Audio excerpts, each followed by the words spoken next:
kaalaman. Ito, transformer DA63. Yan.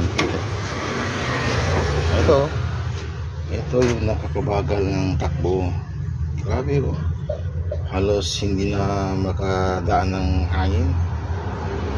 Wala na. Palitan na ito.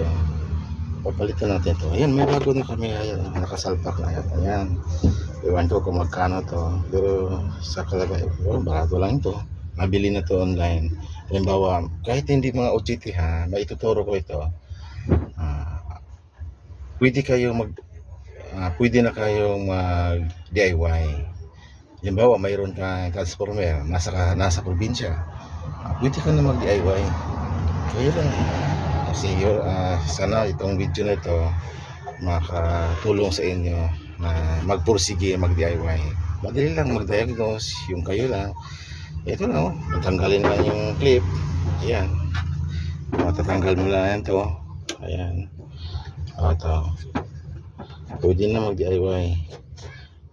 Bakit ito yung pinipidyo ko? Ito ang may tutulong ko sa inyo. Kasali na ito sa PMS. Ayan. Sa PMS may dalawang dalawang kahulugan.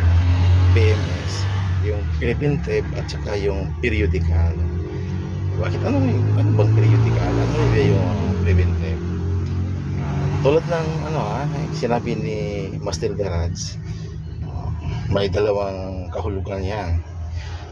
Yung periodical, halimbawa, bagong sasakyan mo, kailangan 5,000 km first change oil niyo. Yung periodical, yung necessary palitan. Halimbawa, nag-change oil, kailangan change oil. Kasali na yung fuel filter or oil filter. Yun ang periodic. Ngayon, ang air cleaner, hindi matatawag yan periodic. Malamang malinisan lang to during 5,000 km. Sa susunod 10,000 naman, kung hindi siya masyadong alikabok, linisan lang. Yun ang preventive. Yun ang preventive maintenance. Ang kumbagang periodic maintenance, PMS, periodic maintenance, para bang necessary palitan. Yun ang periodic. Yung hindi necessary palitan, yun ang preventive. Sana may natutunan kayo Matutunan kayo. Pero pwede na hindi din kayo mag-online lang kayo air cleaner element. Ayan, mabili na kayo. Yan. Okay, sana may natutunan kayo mga ka-OGT.